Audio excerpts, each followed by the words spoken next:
მოგესალმებით ძვირფასო ტელემაყურებლებო, დღეს 4 აპრილია, ხუთშაბათი, საღამოს 8-ის ნახევარი და ტრადიციულად საპატრიარქოს ტელევიზია ერთსულოვნების პირდაპირ ეთერშია გადაცემა გვპასუხობს მოძღვარი.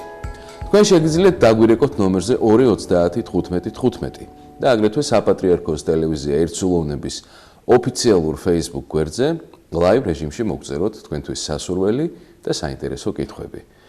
ჩვენი გადაცემის სტუმარი გახლავთ ვაკის წმინდა ანდრია პირველწოდებულის სახელობის ტაძრის მღვდელმსახური დეკანოზი საბა ჭიკაიძე. მე გუგამ გალობლიშვილი ვარ. მოგესალმებით მამა საბა დაგულცეთ. ჩვენს მაყურებლებს შევპირდი მე როგორც ყოველთვის ხშირად ვასწრებთ უკვე თქვენს კითხვებზე პასუხის გაცემას, მაგრამ ზოგჯერ რჩება კითხვები ან Facebook-ში წერენ ხოლმე და აი დავიწყოთ ესეთი კითხვა არის პირველი კითხვა გახლავთ ასეთი მეგობარი მყავდა ერთად გავიზარდეთ ამ ბიჭის ოჯახი რასელის და იაღოვას მოწმეთა სექტის მიმდევრები იყვნენ მაგრამ ეს ბიჭი არა მან თხოვა მოძღვართან მიმიყვანეო ისე მოხდა რომ ვერ მივიყვანე მერე ეს ბიჭი საზღვარგარეთ წავიდა და რომ ჩამოვიდა იაღოველად იყო მონათლული თავს დამნაშავედ გრძნობდა ეს ცოდვად მეთვლება რომ თხოვა და ვერ მივიყვანე ტაძრამდე რომ მიმეყვანა იქნება არც გამხდარიყო იაღოველი ხო ეხლა გასაგებია ეხლა ამ ადამიანის სინდისის კენჭნა ეხლა ბუნებრივია რომ ალბათ ყველას გვექნებოდა გარკვეულწილად ხა ეს ესეთი დანაშაული შეგრძნება რომ იმ დროს რომ მიგეყვანა ეს შეიძლება ესეც მოხდარიყო ნამდვილად რა რომ ეხლა არ არის გამორიცხული რომ ნამდვილად შეიძლება თქვა თავის დროზე რომ მიეყვანა შეიძლება არც მოხდარიყო ესეთი რამე, მაგრამ ეს იცი როგორი რაღაცა ვერ განსაზღვრავ მაგას, აი უნდა დაუკვირდეს ეს ადამიანი თუ მას აინტერესებს ცოდვად ეთვლება თუ არა, რის გამო არ მიიყვანა თავის დროზე ეს ადამიანი. თუ ეს მისი დაუდევრობა იყო და თუ ეს მისი რაღაც სიზარმაციდან გამომდინარე იყო, მაშინ ეთვლება მას ცოდვად. მიუხედავად იმისა, რომ შეიძლება ეს ადამიანი, ვინც გახდა შემდეგ რასელის, ასე ვთქვათ, იმდევარი შეიძლება მაინც გამხდარიყო თქვა რასელისტის სიტყვაზე ხო მიუხედავად ამისა ამ ადამიანს თავისი წილი ცოდვა მაინც მიუძღვის თუ მან ეს დაუდევრობით და სიზარმაცით გააკეთა მაგრამ ეხლა თუ თქვა ფიზიკურად არ ქონდა უბრალოდ იმ წუთში დრო თქვა რაღაცა აი იმდენად მოუცლელი იყო იმ დროს რომ ვერაფერ შეძლებდა რომ აი იმ დღეს მieყვანა როცა მან სთხოვა თქვა ან თუნდაც იმ პერიოდში თქვა ხო მაშინ ეს არ არის მისი ცოდვა და შეუძლია რომ ტყუილა მოიქნება თვითგვემაში რა და თუ თქვა შეეძლო რომ მieყვანა მაგრამ აი იზარმაცა და იმ თავისი რაღაცა დაუდევარი დამოკიდებულების გამო არ მieყვანა გარკვეულწილად რა თქმა უნდა თავისი ცოდვაც არის თუმცა ერთი რამეც არის მნიშვნელოვანი ხა მე რასაც ვაკვირდები ახლა უკვე დიდი ხანია ძალიან ბევრი წელია ყოველი ადამიანი თავის წილგზას გადის ღმერთამდე მისასვლელს და თუ ადამიანს აი ერთ რამეს ვაკვირდები ძალიან კარგად რომ თუ ადამიანს შინაგანი რწმენა აქვს თუ ადამიანს აქვს შინაგანად ჭეშმარიტების ძიების სურვილი აუცილებლად ადრე თუ გვიან ღმერთს ის მიჰყავს ჭეშმარიტებამდე და ამის ბევრი მაგალითის მოყვანა შეიძლება და ერთ-ერთი ცხადი დასტური ამისა არის მაგალითად თანამედროვეების ერთ-ერთი თვალსაჩინო კადაგებელი და გამოჩენილი სასულიერო მოღვაწე სერაფიმ როუზი, რომელიც ამერიკაში სრულიად არამართმადიდებლურ გარემოში პროტესტანტულ ოჯახში გაიზარდა, შესაბამისი განათლებაც მიიღო, მაგრამ ზუსტად იმის გამო, რომ მასში იყო ჭეშმარიტების ძიების სურვილი, ის მივიდა უფლამდე მართმადიდებლობის ჭეშმარიტებამდე მსგავსი მაგალითები კიდევ უამრავი არსებობს, თუნდაც აბუთბილელი, რომელიც აბსოლუტურად მაჰმადიანური გარემოს წარმომადგენელი იყო, ევსტათი მცხეთელი და ნუ ასე შემდეგ და ასე შემდეგ თქვა, ხო? უამრავი მაგალითია ასე რომ ხა ეს ადამიანიც რა თქმა უნდა გულდასაწყვეტია რომ რასელის მიმდევართან თქვა დაჯგუფებაში, გაერთიანებაში მოხდა, ნუ მე ამას ეკლესიას ვერ უწოდებ და არ უწოდებ შეერაგულად, იმიტომ რომ ეს არ არის ეკლესია, ეს არის და შესაბამისად ვერც მონათლას. ხო, რა თქმა უნდა, შესაბამისად ის ნათლობაც რომელიც იქ მიიღო ამ ადამიანს არ არის, რა თქმა უნდა. ნუ რაღაცა გარკვეულ რიტუალს ატარებენ, რომელიც თქვა თითქოს რაღაცა ამ ნათლობის შემცველია, რა თქმა უნდა, ესე არ არის. ამ ადამიანს ვინც შეკითხვა დასვა შეუძლია რომ ილოცოს, შეუძლია რომ სთხოვოს უფალს, შენდობაც თუნდაც მისი წილი დაუდევრობის გამო და სთხოვოს რომ ღმერთმა ის ადამიანი მოაქციოს კვლავ ჭეშმარიტებით ჩვენ ამ ლოცვას ყოველგვარად ვკითხულობთ ხოლმე შეცდომილთა კი ბატონო მაყურებელი გვყავს ეთერში გისმენთ დასვით კითხვა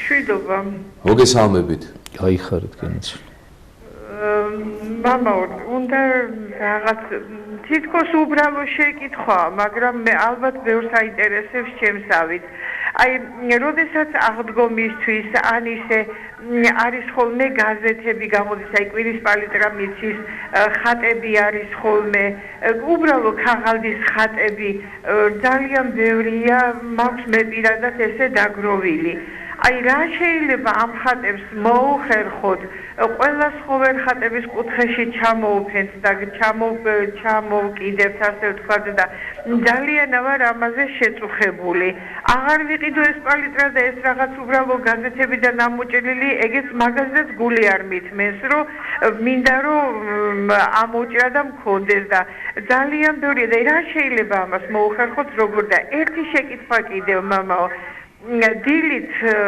ვერ ვკითხულობ ლოცვებს, მაგრამ უსმენ ყოველთვის საპატრიარქოს ტელევიზია, როგორც წესი, ნუ სხვა გადაცემებსაც, მაგრამ აი როგორც წესი 8-დან 9-მდე ყოველთვის მე ამ ტელევიზიის მსმენელი ვარ და მაყურებელი ვარ. და აი რამდენად გამართლებულია ჩემი საქციელი, ცოტა მხედველობის პრობლემა მაქვს და ალბათ იმიტომაც ვიქცევი, მაგრამ მაინც რამდენად გამართლებულია, რომ უსმენ და მე თვითონ არა ვკითხულობ. დიდი მადლობა თქვენს ყურადღებისთვის. ჯერაც შეიძლება პირველ შეკითხვას მე ესე ვფიქრობ, რომ აქ რაღაცა კანონმდებლობით უნდა იყოს დარეგულირებული, მეც მაწუხებს ძალიან ეს საკითხი, არაერთ ადამიანს შემოუჩივლია ჩემთვის მსგავსი პრობლემით, რაც ქალბატონმა დასვა. რომ აი არიციან რა ქნან როგორ მოიქცენ აი ამ ხატებთან გაზეთებში ზოგი შავთეთრია ზოგი თქვა რაღაც ჟურნალებში ზოგი ცოტა თქვა პოლიგრაფიულად მაღალი დონის არის შედარებით და აღარიციან როგორ მოიქცენ სადააგრონ ნამდვილი საწაიღო ხა არ უნდათ რომ რა თქმა უნდა შეურაცხყოფა მიაყენონ და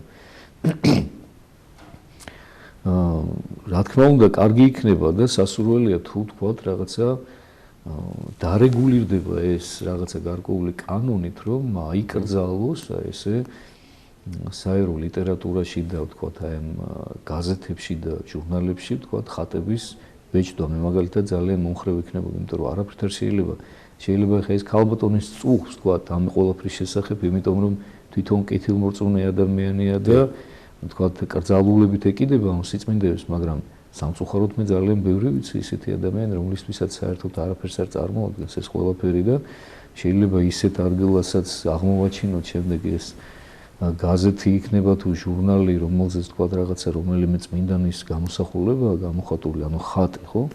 რომ ძალიან შეუფერებელ ადგილზე და ნუ არ მინდა ეხლა ძალიან დავწრულმამდე, ნუ შეიძლება ძალიან ესეთი უნებრივი ადამიანებმა შეურაცხყოფა მიაყენონ თქვათ რაღაცა უჯრებში ჩაფენილი და თქვა აი რაღაც ძალიან ეს უკეთესი ვარიანტია კიდე ანუ შეიძლება გაცილებით უფრო რთული ვარიანტი იყოს და ამიტომ უპირველეს ყოვლისა რა ვიცი ხა თუ ისმენს ამას შესაბამისი თქვათ უწყების წარმომადგენლები ვისაც ეს ეხებათ მე დიდი თხოვნით მემართავდი მაგრამ მე დარწმუნებული ვარ რომ ამ ჩემს თხოვნას ძალიან ბევრი ადამიანი გაიზიარებს და შეუერთდება რომ იქნებ როგორმე დარეგულირდეს ეს ყველაფერი და თქვათ რაღაც მარკეტინგული გათვლის გამო არ მოხდეს თქვათ წმინდანების ხატების გამოსახვა ჟურნალ გაზეთებში და რაც შეიძლება ნუ ხა დღევანდელ რეალურ პრობლემას რომელსაც თვალი უნდა გაუსწოროთ ჩვენ ესე უნდა მოვიქცეთ რომ მე ურჩევოს ვაძლევ ხოლმე ესე დროს ადამიანებს ერთი ვარიანტი ის არის რომ თუ აქვთ რაღაცა გარკვეული სათავსო ან თქვათ რაღაცა ადგილი შესაბამისად თქვათ ამოჭრან და ისე აკურატულად ლამაზად დალაგებული თუნდაც ერთმანეთზე დაწყობილი კონდეთ ისე კოხტად შენახული სადმე ან უჯრაში ან ამ ისეთ ადგილზე და შეუძლია დროთა განმავლობაში თქვათ გაუნაწილონ აჩუქონ თქვათ თუნდაც გაჭირებულ ადამიანს თუნდაც თქვათ სადმე რაიონში სოფლში ეკლესიაში შეუძლიათ რომ შეწირონ თქვათ შეუძლიათ პატარა ჩარჩოებიც გაუკეთონ ამას ყველაფერს და აკურთხებინონ და შეწირონ და მეორე ვარიანტი თუ კი თქვათ ამის საშუალება არ არის მეორე ვარიანტი რასაც ვეუბნები ხოლმე ეს არის რომ თქვენ დაწვან და სადმე ისე სუფთა ადგილზე თქვათ დაყარონ ის ფერფლი შემდეგ ან ხის ძირას ან სადმე ისეთ ადგილზე რა თქვა თუნდაც მდინარეში ჩაყარონ. და რაც შეეხება მეორე შეკითხვას რომელიც დაგვისვა ქალბატონმა მეორე რა იყო გუგა? მეორე კითხვა იყო ანუ რომ უსმინდო ლოცვასო ტელევიზიით. ხო, ტელევიზიით რო ისმინო ეს. ხედველობის პრობლემა მაქვს. კი, ჩემო კარგო, ესეც ზუსტად გეტყვით, ჩემო ძვირფასო, რომ ზუსტად მაგ მიზანდასახულობით არის სწორედ საპატრიარქოს ტელევიზია ერთსულოვნებაში ეს ლოცვები, რომ ვისაც არ შეუძლია, ვისაც თქვა ხედველობის პრობლემა აქვს თუ სხვადასხვა რაღაც პრობლემები აქვს და არ აქვს იმის საშუალება, რომ დადგეს ხატებთან და წაიკითხოს თქვა ის დილის ლოცვა იქნება საღამოსი თუ შვიდგზის ლოცვები, სწორედ დავით თქვა ესე მაინც რომ შეძლოს მისი მოსმენა, რა თქმა უნდა, სასურველი ყოველთვის რომ შენ თვითონ წაიკითხო, იმიტომ რომ იქ რაღაცა სხვა ღვაწლია და სხვა ურთიერთობა ყალიბდება შენი და უფლისა, როცა შენ თვითონ კითხულობ ამას და ამოთქვავ შენი პირიდან, მაგრამ თუ ამის საშუალება არ გაქვს, რა თქმა უნდა, სულ ლოცველობას ჯობია რომ მაინც მოისმინო მაინც და შენც. კი ბატონო, კვლავ მაყურებელი გვყავს ეთერში და შემდგომ Facebook-შიც მოგწერეს კითხვები. Facebook-ში გამოსხეთ. დიახ, ძალიან კითხვა გისმენთ.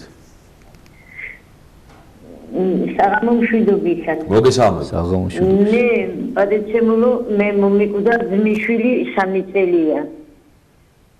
ხო და თავი ჩამოიხჩო. ხო და სავატოფოში იწვა თბილისში. ხო და ილია მეორემ ნება მოგცა რომ ისა წესის აგებაზე. ვეკუთხედინა საფლავით საკურთხა ორჯერ კიდე დაბადების დღეზეც და იმაზე ვაკურთხებინე და ეხლა მე რა მაინტერესებს იცი 40 დღე დავდიოდი ხოლმე იმაზე აი ეხლა კიდე რა უნდა გავაკეთო მე იმას არ ვიცავ ხოლმე და რა უნდა გავაკეთო 4 შაბათსა და პარასკევსა შემიძლია რომ ვიცავქნა კარგი, ქალბატონო, ყველაფერი გასაგებია. დიდი მადლობა შეკითხვისთვის, გიპასუხე. იგენაცოლე. კი, ჩემო კარგი. რაც შეეხება თვითკვლელობას, თვითკვლელობა რა თქმა უნდა ძალიან მძიმე სიტუაცია. თავი ჩამოიხჩო, ახლა გითხრა, მაგრამ რა კი პატრიარქმა კურთხევა მოგცათ თქვენ თქვათ იმ საეკლესიო მსახურების აღსრულებაზე, როგორც ჩანს, გაერკვა პატრიარქი ამ სიტუაციაში, თქვა და არის რიგი შემთხვევები, რომელსაც ეკლესია ითვალისწინებს, ანუ თვითკვლელობა ძალიან რთული ფენომენია, ეს არ არის, არ შეიძლება ესეც სალსახად ხელაღებით ითქვას, რომ ყველა თვითკვლელი, თქვა ჯოჯოხეთში მეც, იმიტომ რომ მაგალითად თუნდაც იგივე ჯულის კანონი ითვალისწინებს ესეთ შემთხვევას, მე სადღაც მithქვამს. როდესაც ქალს გოგონას ემუქრებიან თქვათ ნამუსის ახდით თქვათ გაუპატიურებით და ის ხედავს რომ იქ სხვა გამოსავალი არ არის და ვერაფრით ვერ აცდება ამას და ესეთ შემთხვევაში თუ ის იკლავს თავს ეს მას არათუ ცოდვად არ ეთვლება არამედ მოწამეობადაც ეთვლება ღვთისწინეთში იმიტომ რომ მოტივს ძალიან დიდი მნიშვნელობა აქვს ის იმიტომ კი არ იკლავს თავს რომ ცხოვრება მობეზრდა ან აღარ შეუძლია ან ღმერთს ეურჩება და ეწინააღმდეგება და ამიტომ აღასრულებს ამ თვითკვლელობას არამედ ის იმ მიზნით აღასრულებს ამას, რომ უფრთხილდება თავის სიწმინდეს, თავის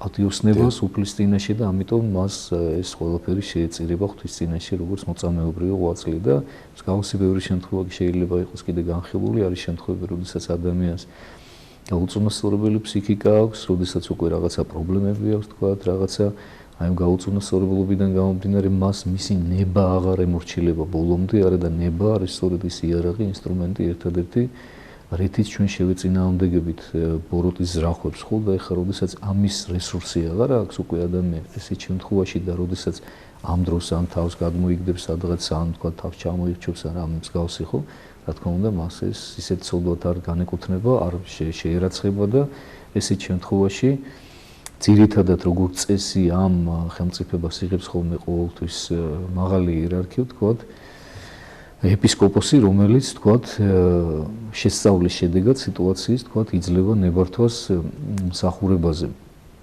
რაც შეეხება თვითონ წესის აგებას, წესის აგება ეს არის უბრალოდ გაძლიერებული ლოცვები, წესის აგება არ არის გარანტი იმისა, რომ ადამიანი ცხონდება, ისევე როგორც წესის აუგებლობა არ არის, თქვათ, აუცილებელი დასტური იმისა, რომ ადამიანი მაინცსა და მაინც წარწყდება, რა კი მას წესი არ აქვს აგებული. ანუ წესისაგება ეს არის ეკლესიის მიერ დაწესებული მსახურება, ეს არ არის საიდუმლოება, ეს არის ეკლესიის მიერ დაწესებული მსახურება, გაძლიერებული ლოცვები მიცვალებულის მიმართ, სადაც ჩვენ უფალს ვევედრებით და ვთხოვთ შენდობას მისი ცოდებისთვის და იმას რომ დააწესოს ის მართალთათან და მით უმეტეს თუ კი ვთქვათ ლოგიკური არის წესისაგების მსახურების ჩატარება ეკლესიურად მცხოვრები, აღსარებელი, მაზიარებელი ადამიანისთვის, მაგრამ სხვა შემთხვევებში რატომ ვიკავებთ თავს წესისაგებისაგან ერთადერთი მიზეზის გამო, რომ უბრალოდ უარესად არ დაიტანჯოს იმ ადამიანის სული, თუ კი ის შეგნებულად თქვათ ან ტრობდა უფალს ან დაპირისპირებული იყო ან ამის ასოწარკვეთილების გამო გააკეთა ეს ხოლმე რომ ესეთ შემთხვევაში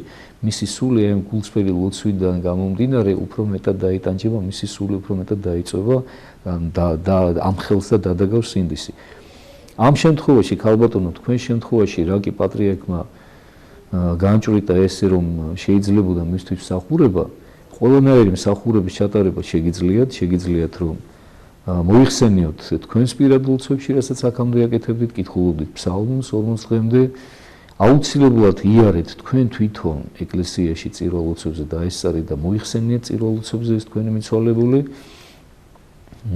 შეაგზავნეთ ხოლმე ეპისკოპოსის მისახელზე, შეგიძლიათ დააყენოთ შეკვეთილი წირვები მის სახელზე და რაც მეტი ადამიანი ილოცოს მისთვის, მით უკეთესი და ყოველთვის ვეუბნები ხოლმე მე ჭირის უფლებს რომ ყველაზე დიდი ნუგეში და ყველაზე დიდი სიხარული მათთვის არის ის, როდესაც ხედავენ, რომ მისი საყვარელი ადამიანები, მისი ახლობლები, ოჯახის წევრები თვითონ ცდილობენ, რომ იცხოვრონ სწორი ქრისტიანული ცხოვრებით, იმიტომ რომ შეუძლებელია შენ თვითონ არ ცხოვრობდეს სწორი ქრისტიანული ცხოვრებით და არ შეგეძლოს საკუთარი თავის დახმარება, სწორად არ იცოდე ლოცვა, უფალთან ურთიერთობა და ისე შეძლო შენ სხვისი დახმარება გარდაცვლილი ადამიანის. ამიტომ ყველაზე დიდი, ყველაზე მეტი რაც შემიძლია გითხრათ, ქალბატონო, და ალბათ თქვენი შეკითხვის მსგავსი შეკითხვა ბევრ ადამიანს აქვს და ყველას მივმართავ, ყველაზე მეტი რაც შეგიძლიათ ეს არის რომ თქვენ თვითონ შეცვალოთ თქვენი ცხოვრების წესი, მით უმეტეს ეხლა საუკეთესო პერიოდი გახლავთ დიდი მარხვაა და აუცილებლად შეიცვალოთ თქვენ თვითონ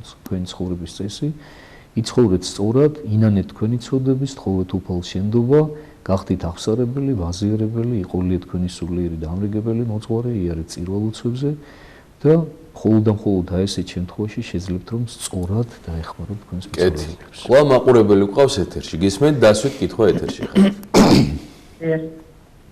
ბრძანეთ. საღამომშვიდობისა. მოგესალმებით. საღამომშვიდობა. ერთი შეკითხვა მაქვს შეიძლება. ადრე სხვარი მქონდა შეთქმული როგორც იცოდნენ ხოლმე რა და ვერ მოვახერხე დაწყდა წლების მერე მითხრეს რომ შეგიძლია იმის საფასური რო აღარ დაკლაო შესწირო ეკლესიასო და შევწირე და ეს ცოტათ მეთვლება თუ როგორ არის თუ ისევ დავკლავ სხვარი თუ როგორ შეიძლება დიახ არ გეთვლებათ ცოდვათ ქალბატონო არის ესეთი პრაქტიკა რომ შეგიძლიათ რომ და ჩვენც ვეუბნებით ხოლმე ხშირად რომ ის საფასური რომელიც თქვათ იმ სხვარში უნდა გადაგეხადათ და რომელიც გემეტებოდა შეგიძლიათ შეწიროთ ტაძარს და უფრო მეტსაც გეტყვით რომ ესე უფრო სწორი საქციელია ვიდრე ის რომ თქვათ სხვარი დაგეკლათ იმიტომ რომ მას შემდეგ რაც იესო მთელი კაცობრიობისათვის შეეწირა და დაღვარა თავისი უწმინდესი სისხლი და გამოისყიდა მთელი კაცობრიობა მას შემდეგ სისხლიანი მსხვერპლი აღარ შეიწირება ეკლესიაში შეიწირება მხოლოდ და მხოლოდ უსისხლო მსხვერპლი რომელსაც ყოველი სასულიერო პირი აღვასრულებთ წირვის დროს და სისხლიანი მსხვერპლი ღმერთს არ ჭირდება ჯერ კიდევ ძველ აღთქმაში უფალი დავით წინასწარმეტყველის პირით გვესაუბრება ჩვენ რომ ადამიანო მე არც ხორცს არ ვჭამო არც სისხლს არ ვსვავო და რომც დამჭირდესო და რომც მომშივდეს და მომწყურდესო შენ არ შეგეკითხები იმიტომ რომ სხვარი ჩემია ძროხად ჩემია და ხარი ჩემია ყველაფერი ჩემია ერთადერთი როგორც იგივე დავით წინასწარმეტყველი გვეუბნება ჩვენ მსხვერპლი რომელიც ჩვენ უფალს შეგვიძლია მივართვათ ეს არის ჩვენი სინანული ჩვენი განწმენდილი გული შემოსრული გული როგორც დავით წინასწარმეტყველი ამბობს ანუ დამდაბლებული და განწმენდილი მონანული გული ეს არის ის მსხვერპლი რომელიც უფალს ყველაზე მეტად ესათნოება და გაიხარდება და რაც შეეხება აღთქმებს რა თქმა უნდა ყოველთვის უნდა ეცადო ესეც წერია წმინდა წერილში რომ აღუსრულე უფალს აღნათქვამი შენი ანუ რასაც ეტყვი რასაც ჩაუთქვამ რასაც შეპირდები უფალს ის უნდა შეუსრულო რა თქმა უნდა ჯობია თუ საერთოდ შენი სიტყვა ხოდა არა იქნება, რასაც უფალი გვეუბნება და გვარიგებს, მაგრამ თუ რაღაცა შეპირდები და აუთქვამ, რა თქმა უნდა, ის უნდა აღასრულო, იმიტომ რომ ის აღთქმის დარღვევაც უჭირი რაც ხება ღვთის წინაშე. და რა კი თქვენ შეპირდით და აგერ თუნდაც მრავალი წლის შემდეგ თქვათ ფული შეწირეთ მის სახელზე, ჩათვალეთ რომ თქვენ ეს აღთქმა უკვე აღასრულეთ, ასე რომ აღარ შეგაწუხოთ ცენდის. ახლა გადავიდეთ Facebook კითხვებზე, რომელსაც ლაივ-რეჟიმში ბრძენენ ჩვენი მაყურებლები. პირველი კითხვა ასეთი არის: სხეულში სად მდებარეობს სული? ესეთი კითხვა. ცოტა ღიმილის მომგვრელი შეკითხვაა, თუმცა აქვს ბევრს ეს შეკითხვა. და ეს ის ადამიანები არიან ძირითადად, რომლებიც ცდილობენ, რომ სულის მატერიალიზაცია მოახდინონ და ვთქვათ, სული მათ ხელშესახებად და მატერიალურად წარმოიდგინონ. თუმცა მე რომ დავინტერესდი ამ შეკითხვით, ესეთი პასუხი ვიპოვე, რომ წმინდა მამები ესეთ რამეს ამბობენ, რომ ადამიანის სულს მაინც რა კი ის ქმნილებაა და რა კი მას თავისი თუნდაც არამატერიალური სულიერი, მაგრამ მაინც გარშემოწერილობა გააჩნია, გვეუბნებიან ესეთ რამეს წმინდა მამები, რომ სულს ადამიანისას ისეთივე ფორმა აქვს დაახლოებით, როგორც მის სხეულს.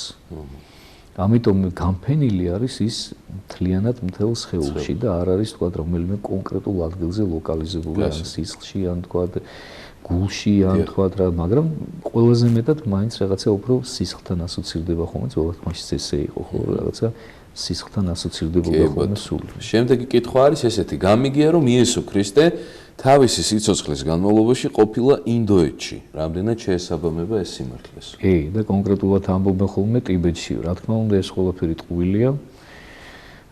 მე ესეთ რამეს ვიტყვი, რომ სახარება ჩვენ არ გვესაუბრება იმ პერიოდზე, სანამ ქრისტე გახდებოდა 30 წლის, სანამ ის დაიწყებდა თავის მოღვაწეობას. და სწორედ ეს პერიოდი გახდა, ვთქვათ, საცდური ძალიან ბევრი ადამიანისთვის, რომლებმაც გაშალეს ფანტაზია და დაიწყეს რაღაცების მტკიცება, ზოგი ამბობს, რომ საქართველოშიც არის ნამყოფი ის მოკლედ. მე პირადად არ მჯერა, რა თქმა უნდა, მაგ ვერსიის, თუმცა სახარება, ლუკას სახარებაში მხოლოდ ნახსენები ერთხელ, როდესაც ქრისტე 12 წლის არის, როდესაც ის დაეკარგებათ ყოვლადწმინდა ღვთისმშობელს და მართალ იოსებს და 3 დღის ძებნის შემდეგ აღმოაჩინენ მას ტაძარში. სადაც ის ისმენს წმინდა წერილს და აუცებს და აკვირვებს ყველას თავისი გონიერი შეკითხვებით და თავისი მსმენელობით და სხვა მინიშნება აი ამ პერიოდზე ქრისტეს ცხოვრებისა 30 წლამდე არ არსებობს. რა თქმა უნდა, ხელაღებით ვერ დავიწყებთ იმის მტკიცებას, რომ ქრისტე არსად არ მიდიოდა და არსად არ მოგზაურობდა, თუმცა მე ჩემი კერძო მოსაზრება გამაჩნია ამასთან დაკავშირებით, რომ მე ვფიქრობ, რომ ის არსად არ წასულა და ყოვლადწმინდა ღვთისმშობელთან და მართალ იოსებთან იყო მუდამ. ავტორები მსგავსი შეკითხვისა უпроსტად ის ადამიანები, ვინც ამბობენ და ამტკიცებენ თავენთი ჭკუით, რომ ქრისტე მიმოგზაურა იქ ინდოეთში, ტიბეტში, საქართველოში ის რაღაცები, ხო? ერთადერთი რამედან ხელმძღვანელობენ ხოლმე. გუგარგენი ამბობენ ესეთ რამეს, რომ ანუ რაში ჭირდებათ ეს ყველაფერი, რომ თითქოს ქრისტემ მე მომისმენია ეს ვერსიები, ისეთი სრული სახით, რომ ქრისტეს თითქოს ეს ყველაფერი ჭირდებოდა იმისთვის, რომ მან შეისწავლა რაღაცები და სწავლობდა იქ ტიბეტელ ბერებთან, იქ რაღაცა დააგროვა მან ეს ცოდნა, რომელიც შემდეგ გამოიყენა, თქვა ამ საქადაგებლად. ანუ ეს იმდენად წარმოუდგენელი ვერსიაა, რომ აი განსახილულადაც არ ღირს, იმიტომ რომ ესეთი ადამიანები ჩვეულებრივ ურწმუნოებას გამოხატავენ, ანუ ისინი ვერ ხვდებიან ვიზე საუბრობენ. ქრისტე, ჩემო ძვირფასებო, მე ამ შეკითხვის ავტორსაც პასუხობ და ყველა იმ ადამიანს, ვინც ცდილობს, რომ ეს რაღაცა სრულ ვერსიები გაიზიაროს, ქრისტე განკაცებული ღმერთია, ჩემო ძვირფასებო.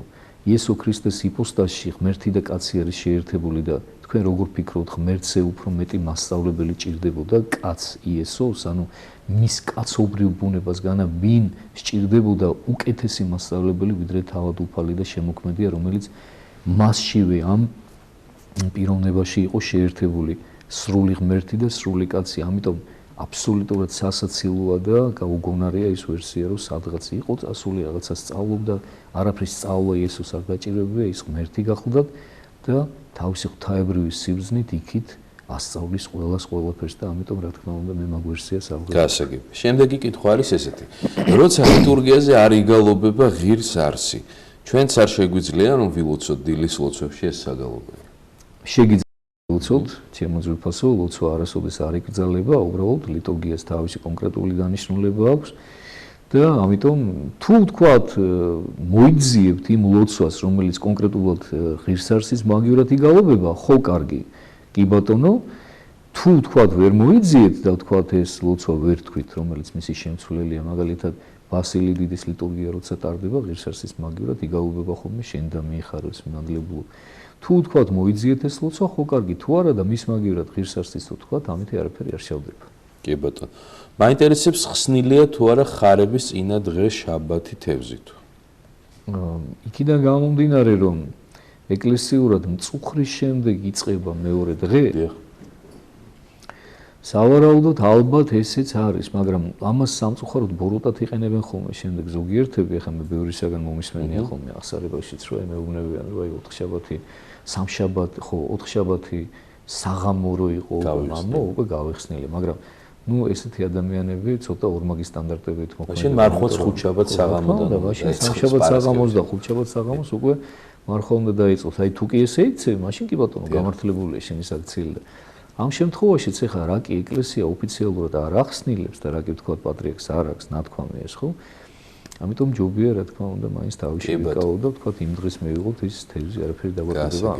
მაყურებელი გვყავს ისევ ეთერში, გისმენთ დასვით, კითხვა ეთერში ხართ. ბრძანეთ დასვით კითხვა.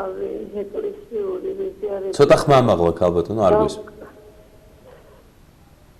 ხმამაღლა ისაუბრეთ, არ გვესმის თქვენი. მამა, ვიყავი ეკლესიური ვეზიარებოდით და კარგი საყვარელი ადამიანი. უეცარი სიკვდილით წინვალე პარასკევს. რაც ჩამოაგდო გმობაში დავდივარ ერთი და იგივე აზრით. რატომ დამემართა დავაშავეთ ისეთი დრო რომ მოეცა უფალს გადარჩებოდით მეთქი. დავდივარ ეკლესიაში, მაგრამ ყველაფერს ეჭვის ქვეშ ვაყენე. სეკვეთილ წირვას ვაკეთებ ანაში, მაგრამ ლოცვებში რო შევდივარ დილით სალოცავ ოთახში, უცებ დამეწყება, ტირილი გოდება, ვამბობ რატო არ დამეხმარე, რატო არ გამიკეთებ, ესე იგი სალოცავ ოთახში რო ამდენი ტირილი შეიძლება, ამდენი ხმერების მერე რომ მორჩები, ვიტყვი რომ შემინდე უფალო და ვაგრძელებ დილის ლოცვებს, რა გავაკეთე არ ვიცი. დანაშაულია მამაო, რას მეტყვით და რა კი პასუხით ქალბატონო. კი პასუხით. გასაგებია თქვენი შეკითხვა, კი პასუხით. თავიდან ვერ მოვისმენე ვინ გარდაგეცვალათ, მაგრამ ნუ არ აქვს ამას გადამწყვეტი მნიშვნელობა, ვიღაცა ძალიან ახლობელი, ხო, ნუ არ აქვს მაგას მნიშვნელობა, რომელმაც ძალიან გატკინათ გული მისმა წასვლამ. რაც შეეხება თქვენს მდგომარეობას, სამწუხაროდ არის ხოლმე ხშირად ესეთი შემთხვევები, როდესაც ესე გმობაში ვარდებიან ხოლმე ადამიანები ახლობელი ადამიანის გარდაცვალების შემდეგ და ნუ მათ რაღაცა რწმენა შეერყევათ ხოლმე რა და ჩემო ძვირფასო მინდა გითხრათ რომ თქვენ ამით უფალმა დაგანახათ რომ აი ეს რწმენა ცოტა გაძლიერებას საჭიროებს თქვენი ის რომ შეკითხვას ვსვავთ თქვენ რომ აი ცოტაც რო ეცლია იქნებ გამოჯამრთელებულიყო მე ეს ძალიან ვრცელი თემაა და ამისთვის ამ შეკითხვაზე პასუხისთვის მე გირჩევთ რომ კონკრეტულად ადგილზე მიმართოთ ეკლესიაში მოძღვარ სადაც ის ეცდება რომ ძალიან ესე ვრცლად და კარგად დაგარიგოთ შეგიძლიათ ჩვენთანაც მობრძანდეთ შეგიძლიათ ნებისმიერ ტაძარში მაგრამ მოკლედ ესეთი რამე შემიძლია გითხრათ ახლა ამ შემთხვევაში რომ იცოდეთ ერთი რამ იოანე უქროპის ერთ-ერთ უდიდეს მამას ეკლესიისას აქვს ესეთი საოცარი ქადაგება სადაც ის საუბრობს გარდაცვლილებზე და ამბობს რომ უფალს ყოველი ადამიანი გახავს იმ დროს, როდესაც ის ყველაზე მეტად არის მომზადებული თავის მარადისობასთან შესახვედრად. და ამიტომ არასოდეს არ უნდა ვდრუტვინავდეთ, არასოდეს არ უნდა გმობდეთ უფალს, არასოდეს არ უნდა წამოხსნეს საყვედური, არასოდეს არ უნდა დავსვათ შეკითხვა რატომ, ყოველთვის უნდა გვახსოვდეს, რომ რა კი უფალმა ასე ინება, ესე იგი ეს ყოფილა ყველაზე ოპტიმალური, ყველაზე სასურველი პერიოდი ამ ადამიანისთვის თავის მარადისობასთან შესახვედრად, იმიტომ რომ ერთი რამე გახსოვდეთ ქალბატონო, ჩვენ აქ ადამიანები ხორციელად უყურებთ ჩვენ ცხოვრებას და აი ამ ხორციელ რაღაცეებზე ხანდახან გული გვწდება, რაღაცა გვტკივა, ვიღაცა ბავშვობის ასაკში გაყავს უფალს ამ ქვეყნიდან, ვიღაცა ჭაბუკობის ასაკში, ვიღაცა ცოტა მოწიფულობის ასაკში, ვიღაცა 100 წლამდეც აღწევს, მაგრამ უნდა გვახსოვდეს ჩვენ, რომ ღმერთი მხოლოდ და მხოლოდ ერთი კრიტერიუმით საზღვრავს ამ ყველაფერს, ღმერთს უნდა ადამიანი მარადიულად სხონდეს. გახსოვდეთ ქალბატონო, რომ ადამიანი მარადიული არსებაა, არ არის შექმნილი ის ამქვეყნიური დროებითი ცხოვრებისთვის, ეს ამქვეყნიური ცხოვრება, რომელიც ჩვენ ესოდენ გვეძვირფასება, მხოლოდ და მხოლოდ შესავალია, მხოლოდ და მხოლოდ გამოსაცდელი პერიოდია ჩვენთვის თუ რა არჩევანს გავაკეთებთ თითოეული ჩვენთაგანი, რომ ეს გვეძლევა იმისთვის, რომ თითქოს ერთგვარი ტრანზიტული გზა არის ამ მარადისობისაკენ მიმავალ გზაზე, რომ გვეძლევა იმისთვის, რომ ჩვენ ავირჩიოთ და შემდეგ ამ არჩევანს უერთგულოთ, ავირჩიოთ სიცოცხლე, ავირჩიოთ უფალთან ერთად ყოფნა, ავირჩიოთ სიყვარული, სიწმინდე, ქრისტეს ნაირობა, აი ამისთვის გვეძლევა სიცოცხლე, შემდეგ მთელი ჩვენი ცხოვრებით უერთგულოთ ამ არჩევანს და შევხვდეთ ჩვენს მარადისობას განწმენდილნი და მართალნი და აქედან გამომდინარე რა კი უფალმა ინება თქვენ ეს იცოდეთ და გჯეროდეთ და გწამდეთ ღრმად ეცადეთ რომ დაუპირისპირდეთ საკუთარ თავში აი ამ ბოროტის აზრებს და შემოტევებს რომელიც თქვათ რაღაცა არასწორ აზრებს გაწვდით თქვენ გწამდეთ უფლისა რომ რა კი მან ასე ინება ესე იგი ესე სჯობდა მისთვისაც და თითოეული თქვენთაგანისთვისაც და ერთი რამეც იცოდეთ ამით დავასრულებ იმიტომ რომ კიდე გეუბნებით ეს ძალიან ვრცელი თემაა რომელზეც ძალიან ბევრი შეიძლება რომ ვისაუბროთ. ერთსაც გეტყვით უბრალოდ და აი ეცადეთ რომ ეს კარგად გაიაზროთ ახლა რასაც გეტყვით რომ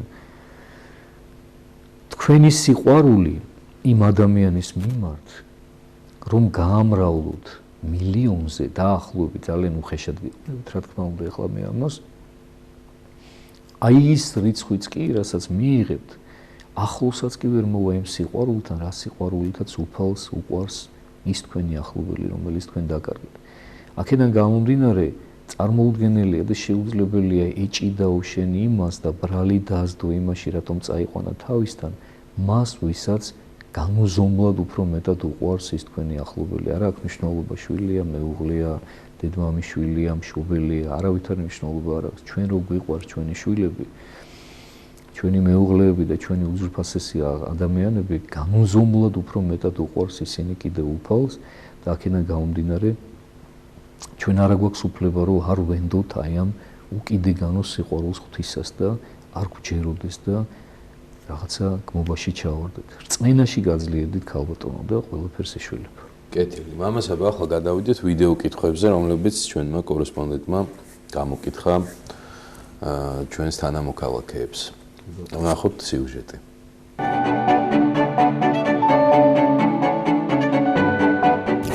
მოძღვრს კითხავდი, მაგალითად რა ხდება ადამიანის გარდაცვალების შემდეგ. დრალოცვა კურთხევას მისცემს თავის სულიერ შვილს მარხვასთან დაკავშირებით და ნუ როგორ დამოძღვრავს მას. რამდენად უყვარს მისი სულიერი შვილი? როგორ ძლიერად უყვარს ის? როგორ უნდა შეიცვალოს ათეისტის ურწმუნოება რწმენით? კეთილი, პირველი კითხვა ასეთი იყო, რა ხდება ადამიანის გარდაცვალების შემდეგ? საინტერესო შეკითხვები დასვეს ძალიან.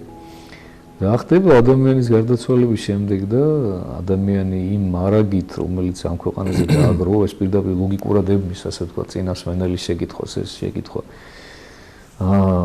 იმ მარაგით, რაც ამ ქვეყანაზე დააგროვა, წარსდგება ის ღვთის წინაშე, სრულიად შიშველი, სრულიად უქონელი, აი ისეთი როგორიც მოევლინა ამ ქვეყანას, ისეთივე წარსდგება, ვერაფერს ვერ წაიყოლებს თან თავისი ცოდა მადლის გარდა და შესაბამის სულიერ მდგომარეობას დაიმკვიდრებს, ანუ მან თუ არჩევანი გააკეთა ღვთისკენ, სიკეთისკენ, მოწყალებისკენ, თანდაბლობისკენ, სიყვარულისკენ, უბრალოებისკენ, ხო? ის სიხარულს დაიმკვიდრებს უფალთან ერთად და თუ კი ადამიანმა ეს ყველაფერი არ გააკეთა, ვერ გააკეთა შეგნებულად არ უერთგულა უფალს და მან ცოდვა უფრო მეტად შეიყვარა და შეიტკბო ვიდრე სიწმინდე და სათნოება, მაშინ ესეთი ადამიანის სული, რა თქმა უნდა, ძალიან მძიმე მდგომარეობაში აღმოჩნდება და ის საჭიროებს ჩვენი მხრიდან ძალიან დიდ შეწევნას და ლოცვას და ნუგის.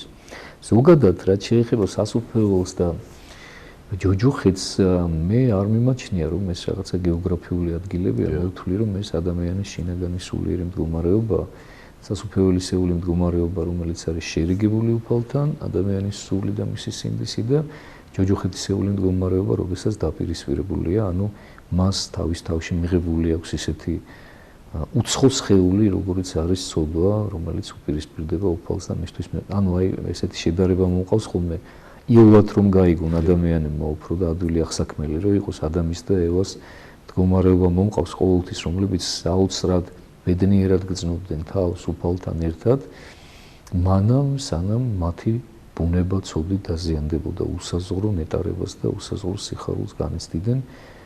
ანუ იმას რისთვისაც შექმნა ისინი უფალმა, მაგრამ საკმარისი იყო რომ მათ სულში, მათ ბუნებაში ცოდვა შესულიყო მომენტალურად მათთვის იგივე სიტუაცია, იგივე სამოთხისეული მდგომარეობა და იგივე ღმერთთან ყოფობა გახდა უკვე მტანჯველი.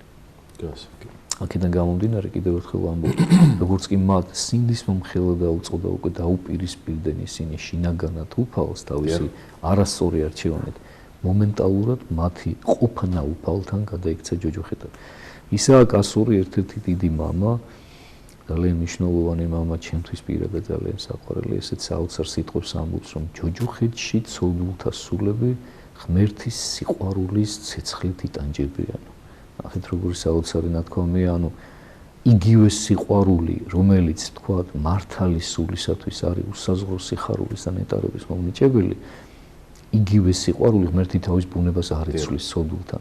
იგივე სიყვარული ცოდვილისთვის არის მტანჯველი და სინდისის დამქენჩნელი, ასე რომ მაქსიმალურად უნდა ვეცადოთ ჩემო ძვირფასებო, რომ ეს წუთი სოფელი, ეს ქვეყანა გამოვიყენოთ ჩვენ სასიკეთო, ჩვენი სულის საცხონებლად და ღმერთის სადიდებლად. ეს რაც შეეხებოდა პირველ შეკითხვას, ხო, მეორე რა იყო? მეორე იყო ესეთი, რა ლოცვა კურთხევას მისცემს მოძღვარი თავის სულიერ შვილებს მარხვის დროს და რითი დამოძღვრა, როგორ დამოძღვრავს?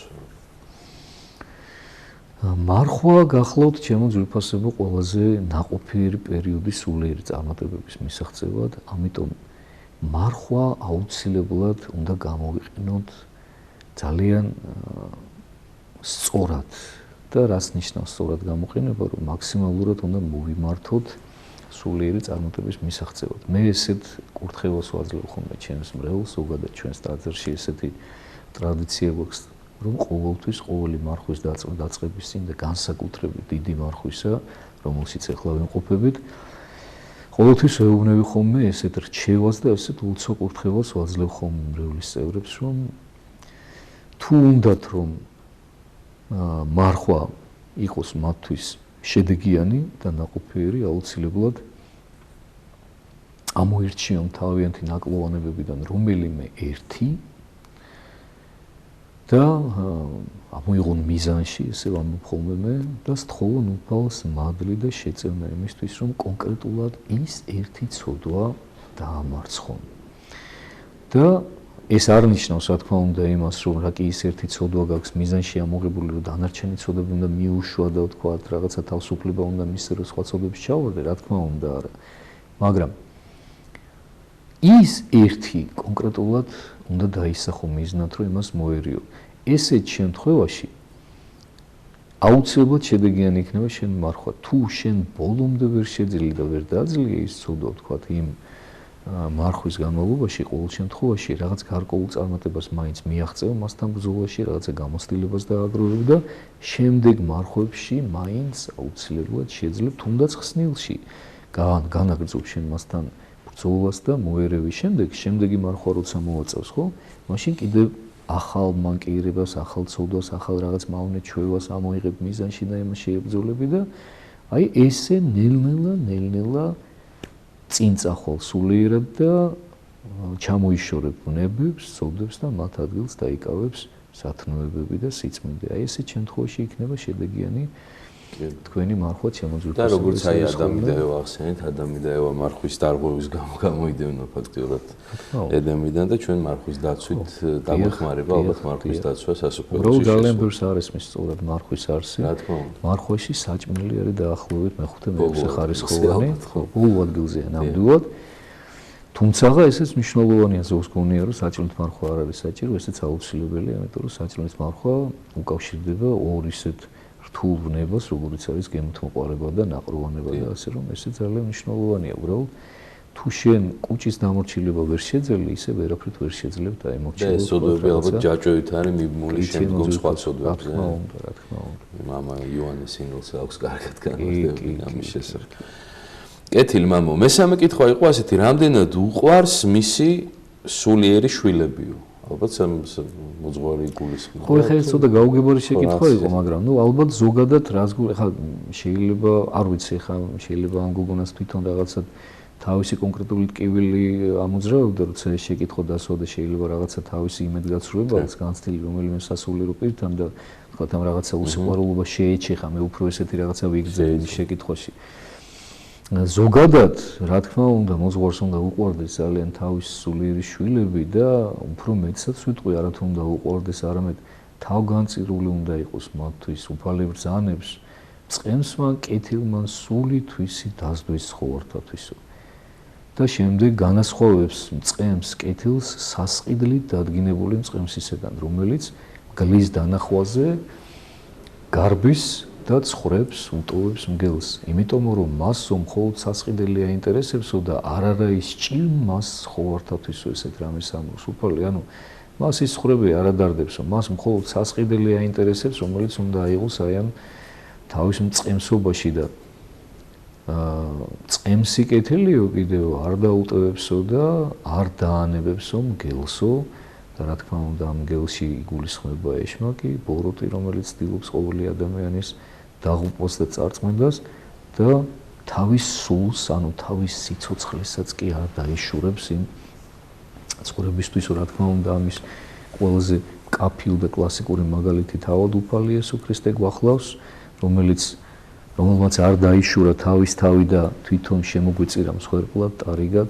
მთელს კაცობრიობას და რა თქმა უნდა ამით მოგვცა თითოეულ სასულიერო პირს უპირველეს ყოვლისა მაგალითი თავგანწირული სიყვარულისა და რა თქმა უნდა ჩემო ძვირფასო თავგანწირულად უნდა უყვარდეს სულიერ მოძღვარს თავისი სულიერი შვილები და თუ ეს ესე არ არის, მაშინ მან უნდა გადახედოს თავის მოძღვრულ მოღვაწეობას, იმიტომ რომ ის აუცილებლად ძალიან დიდ შეცდომას უშვებს და ყოვლად დამღუპველია თავად იმ მოძღვრისთვის და რა თქმა უნდა სულიერი შვილებისთვისაც სამწუხაროდ არის ხოლმე ესეთი შემთხვევები, როდესაც ესეთი მომხმარებლური დამოკიდებულება აქვთ ზოგჯერ სასულიერო პირებს თავისი მრევლის მიმართ რაღაცა გამორჩენის მიზნით, თქვათ რაღაცას შეიძლება გამორჩენის მიზნით გაუღიმოს, კეთილად მოიქცეს მას, თუ თქვათ მისგან რაღაცას ელის და რა თქმა უნდა ეს ყოველდღე წარმოუდგენელია, დამღუპველია, არაფრით არ შეიძლება, ძალიან მძიმე ცოდვაშია ესეთი სასულიერო პირი.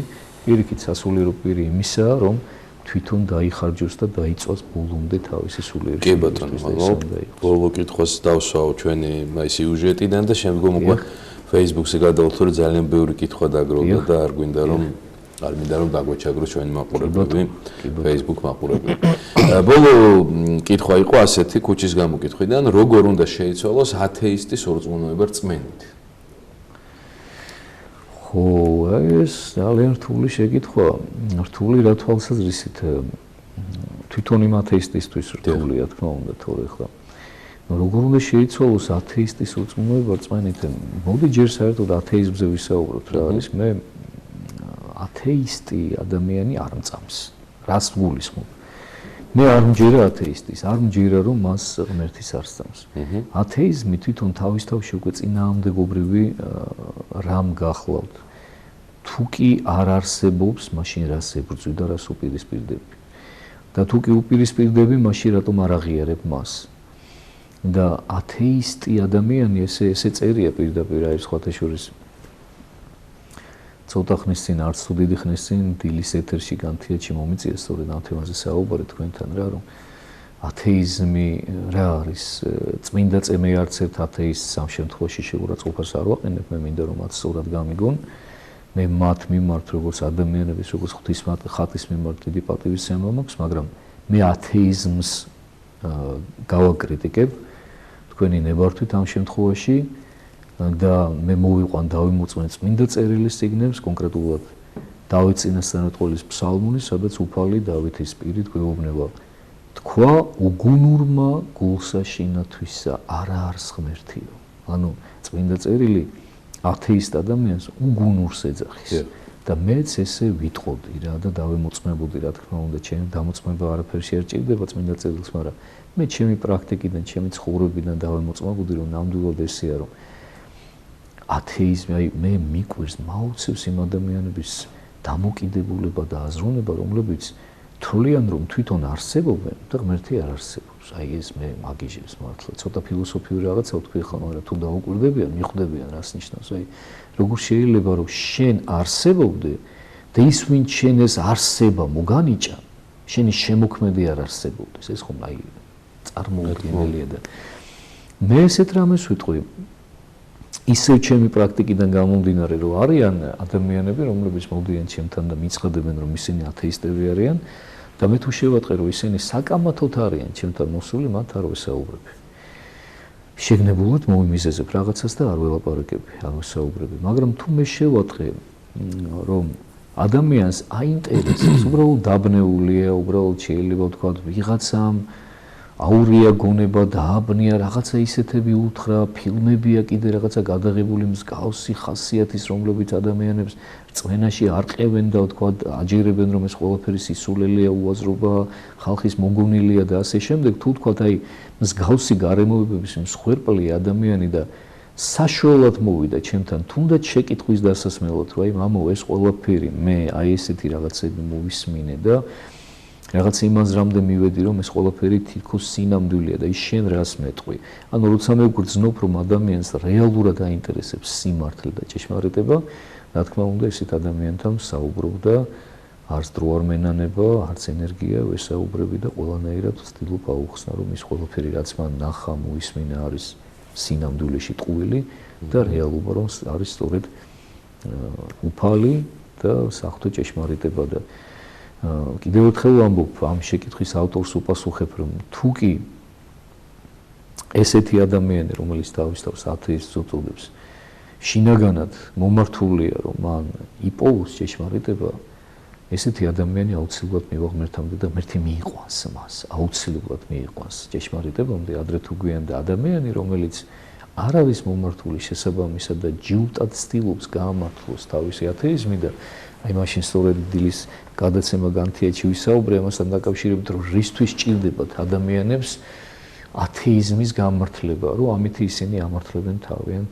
უგუღმარ ცხოვრებას, თავიანთ ცოდვილ ცხოვრებას, თავიანთ თვითნებურ ცხოვრებას, იმიტომ რომ თუ კი არ არსებობს ღმერთი, მაშინ რა თქმა უნდა ყველაფერი ნებადართულია, რაც კიდე ის აკეთე ხო და არანაირი მორალი და ზნეობრივი კოდექსი არ არსებობს, ხო? და თუ კი ადამიანი მართლა მომართულია და მართლა გულით აინტერესებს ის რომ არის თუ არა ჭეშმარიტად ღმერთი, ხა ცოტა მეცნიერება შეკითხვაზე, მაგრამ ნუ არის ესეთი კატეგორია, ხო?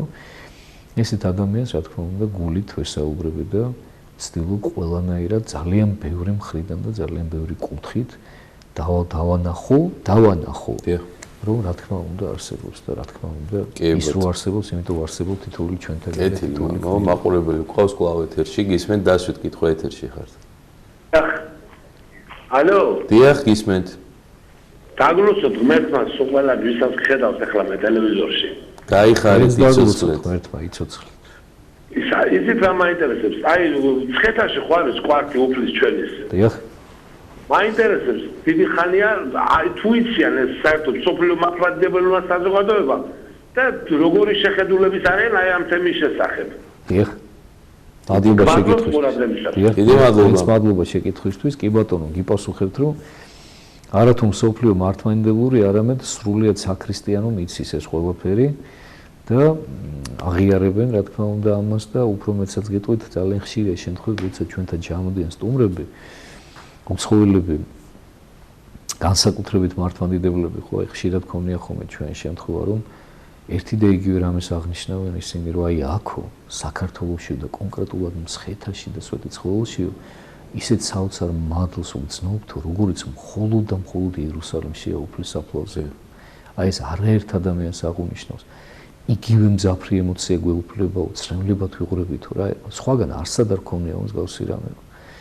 და ყველა გრძნობიერი ადამიანი და მართლა გულწრფელი მორწმუნე ამას ხვდება, გრძნობს და აღიარებს და რა თქმა უნდა ეს ისტორიული ცნობა არის, რომელიც ნებისმიერი დაინტერესებული მკითხველისთვის ხელმისაწვდომია, რომ ნამდვილად ესე არის, რომ ეს ისტორიული, ასე ვთქვათ, ფაქტი გახლავთ, რომ ლონგინოს კარსნელმა, რა თქმა უნდა, ლონგინოს კარსნელმა და ელიოზ მცხეთელმა სწორედ საქართველოში წამოაბრძანეს, სადაც დახვდა მას სიდონია, რომელმაც ჩაიხუტა ეს კვართი გულში და აი ემოციით, ძლიერი ემოციით გარდაიცვალა, აღესრულა კვართთან ერთად, მე ვეღარ გამოართვეს მას ეს კვართი და მასთან ერთად არის დაკრძალული სწორედ სვეტი ცხოვლის ძირში. სხვათა შორის საინტერესოა ერთი ისტორიაც, როდესაც რუსები შეეცადნენ, რომ იყო ესეთი ფაქტი ისტორიაში, ესეც ისტორიული ცნობა გახლავთ, რომელიც შეუძლიათ გადაამოწმონ.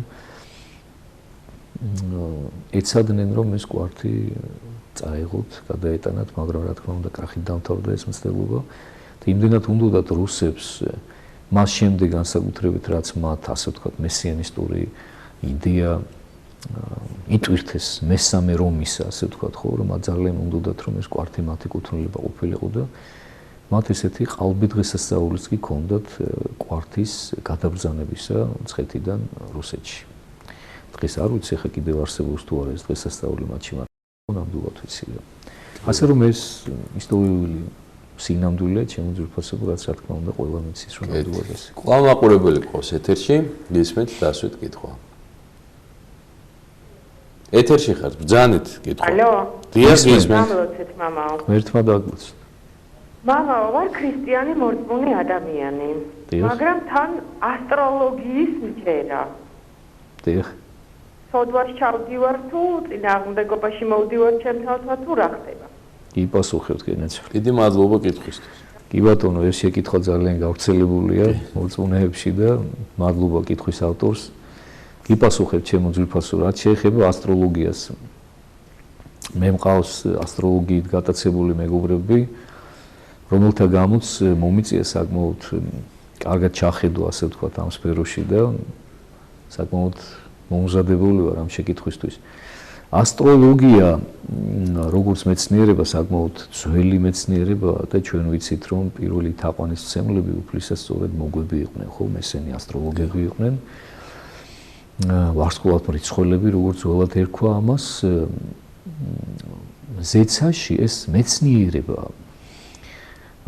ვარსკვლავთა ზეციურ ნათობთა განლაგების შესახებ და რა თქმა უნდა, თუ ჩვენ ამოვალთ იქიდან, რომ ყველაფერი მთელ სამყაროში ერთ მთლიან ჰარმონიაშია მოქცეული, ხო, ეს მიკროს და მაკროს სამყაროს თავიდან ბოლომდე.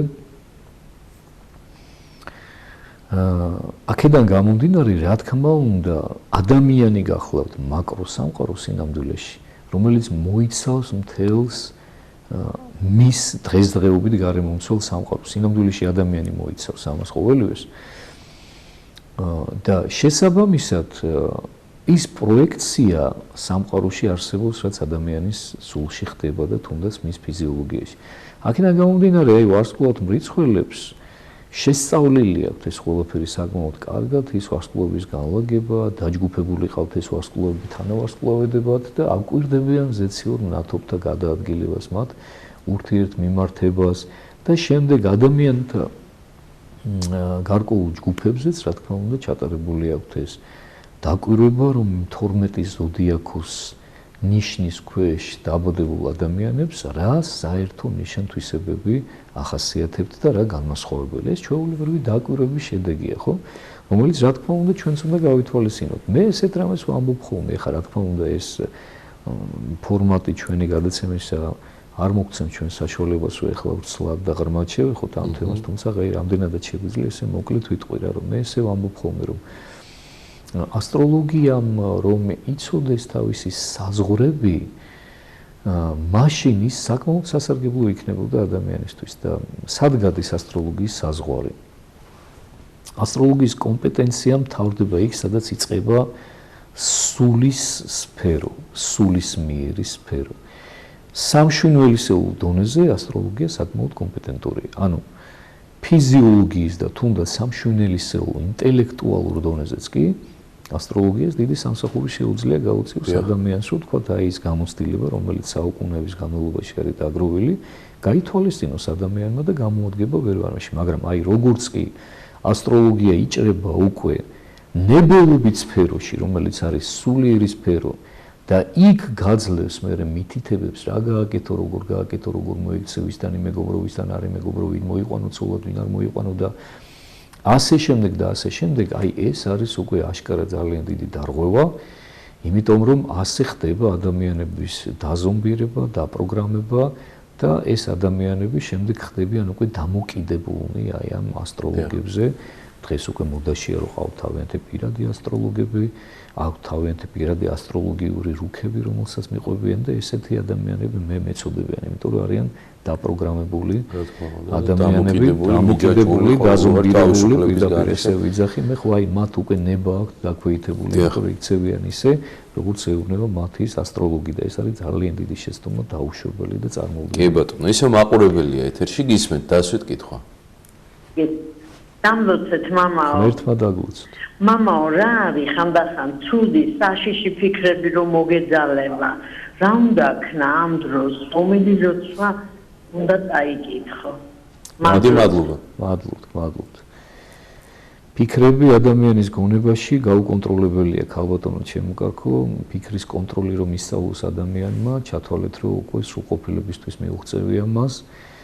ფიქრები, რომელიც ადამიანის გონებაში იბადება დღის განმავლობაში, რომელიც უთვალავია, მათი დიდი ნაწილი სამწუხაროდ ჩვენ ეს რამდენადაც არ უნდა არ გვესიამოვნოს და გვეწყინოს, ბოროტს ეკუთვნის, თუმცა ადამიანზე დამოკიდებული არის თუ რამდენად შეიწყნარებს ამა თუ იმ ფიქრს, რამდენად მიიღებს მას, რამდენად აყვება, რამდენად ჩაუტკბება შემდეგ მას და გააგრძელებს ამა თავისად აქცევს, ანუ გაითავისებს, ანუ თუ შენ დააფიქსირებ ფიქრი, რომელიც შემოვიდა შენს გონებაში, მაგრამ მაშინვე დაინახე, რომ ის ბოროტისგან არის და უკუაგდე და ის შენს გულის თქმათ არ აქცი, ესეთი ფიქრი შენს სოდად არ ითვლება, მაგრამ თუ მოახერხე ეშმაკმა და ის შენს გულის თქმათ აქცია, ანუ შენ თუ დაეთანხმე მას და მიიღე და შეიწნარე, ეს ხდება უკვე სოდო, რომელიც შენ აუცილებლად უნდა მოინანიო ღვთის წინაშე, იმიტომ რომ იმ ფიქრიდან, იმ გულის თქმიდან ღვივდება მერე ის სოდო და შეიძლება განხორციელებაც პოვოს მან უკვე და შენ საქმითაც კი ჩაიდინო ეს სოდვა.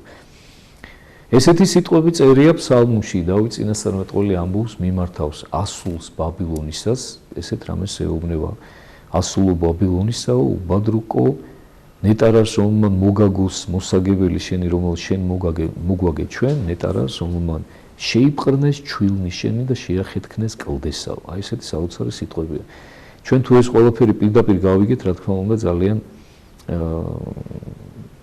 დიდ დაბნეულობაში აღმოჩნდებით, იმიტომ რომ გვეგონება რომ თქვა დავით წინასწარმეტყველი რაღაც სადიზმისკენ მოგვიწოდებს ჩვენ რომ ვიღაცა ასულის ჩვილი შევიპყროთ და კლდეზე შევახეთქოთ. რა თქმა უნდა ეს ესე არ არის, ბაბილონი ბოროტების სიმბოლო გახლავთ, ასული ბაბილონისა არის სწორედ ის დემონი, რომელიც გაწვდის შენ ამა თუ იმ არასწორ აზრს და ესეთ შემთხვევაში ჩვენ როგორ უნდა მოვიქცეთ, რა უნდა გავაკეთოთ? გვეგოუბნება პირდაპირ წმინდა წერილი დავით წინასწარმეტყველის პირით, რომ ნეტარია ის ადამიანი, რომელიც შეიპყრობს ამ ჩვილს და ის ჩვილი გახლავთ სწორედ ის აზრი, რომელიც მოგაწოდა ბოროტმა, რომელიც ჯერ ჩვილობის პროცესშია, იმიტომ რომ ახალი მოწოდებულია შენს გონებაში, ნეტარია ის ადამიანი, რომელიც შეიპყრობს ამ ჩვილსო, ჯერ კიდე ჩვილად მყოფ აზრს ბოროტისას და შეახეთქებს კლდეს. კლდე გახლავთ სწორედ ჩვენი სარწმუნოება და თავად ქრისტე. ანუ ჩვენ უნდა ვებრძოლოთ ამ აზრებს, ჩემო ძვირფასო, უნდა დაუპირისპირდეთ, უნდა ვისწავლოთ გარჩევა, კეთილი და ბოროტი აზრებისა.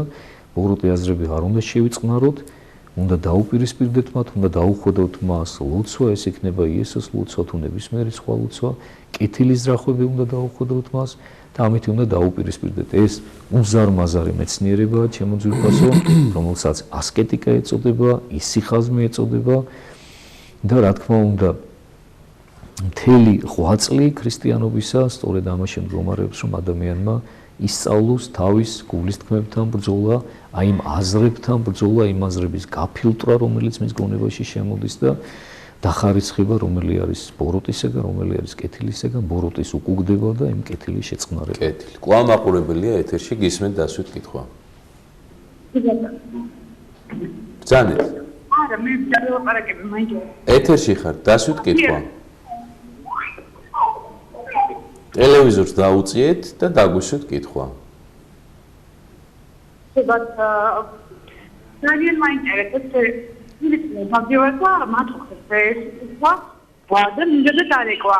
ანუ ის აფნავის ძვლების მომდენად დამაჯერებელია, მაგრამ ესეთი სიზმარი, ანუ წინა დღისით იაღოვლები იყვნენ მოსულები და აბა ჩემს გადაცეთ გიმენი. სიზმრის დაჯერებაზე ახსენა როგორც მოყარყო. ანუ საღამოთი მარინა ხარო ანუ ადრე ხმა იცოდა და ხალ ერთმანეთს გაიგივებდნენ. და მე მამამ სიზმარი ნახაო. ძალიან ცუდად ისმის ჩემო ძვირფასო, აი თითქმის ვერაფერი ძალიან ცუდად ისმის ვერ გავიგე. კანტიკუნტად 2-3 სიტყვა გავიგე რა, რაღაცა იეღოველები გავიგე, რაღაც სიზმარი გავიგე, აი მეტი ვერაფერი ვერ გავიგე რა. ნამდვილად ვერ გავიგე და ძალიან დიდი ბოდიში ხარ თუ თქვა გამოსწორდა ეს ტექნიკური ხარვეზი და ხო მაგრამ ვერ მივხვდი რას მეკითხება სიზმართან დაკავშირებით. იქნებ თავიდან გადმორეკოთ და მეორე დღით ეთერში ხართ? ძალიან გთხოვთ ცოტა ხმამაღლა ისაუბრეთ და ნელა. პროცესებიდან გავავგარეთ. ანუ დიახ ხმამაღლა ბრძანეთ და ცოტა ნელა ისაუბრეთ, ცუდად ისმის თქვენი ხმა. ისმენთ, აბა დასვით შეკითხო. ანუ ხავნახე სიზმარსიო ადრე ზერმა. რა ნახეთ ვერ გავიგე. ეშმაკს ადარებს. ხავნახეო სიზმარში, დიახ? დიახ, და ჩვენ იმას ვაბრალეთ, არ ვიცი ეს რამდენად დამწვევა თუ რა დავაბრალოთ, რომ ანუ იაღოვლებთან არ უნდა გამოვლაპარაკებული ყავიო, წიგნი არ უნდა გამეფხაოთ, ის ტრაგედია რომ რაღაცის მანიშნებელია, ანუ არაქრისტიანულია, მე მაგას ვფიქრობ. აჰა, გასაგებია ჩემო კაცო. ანუ იმის არ უნდა დავაპარაკებოდი. ხო, ანუ მე როგორც გავიგე, თუ სწორად გავიგე. დიდი მადლობა. რაღაცა შევაჯეროთ ახლა მე და შენ ხა რაც უსვინეთ ახლა რომ იქნებ რაღაცა ჩამოყალიბდეთ იმაზე რაც გავიგეთ რომ მე ესეთი რამე გავიგე თხავნახე სიზმარში ხო და თხაო ვიცი რომ ეშმაკის სიმბოლოაო.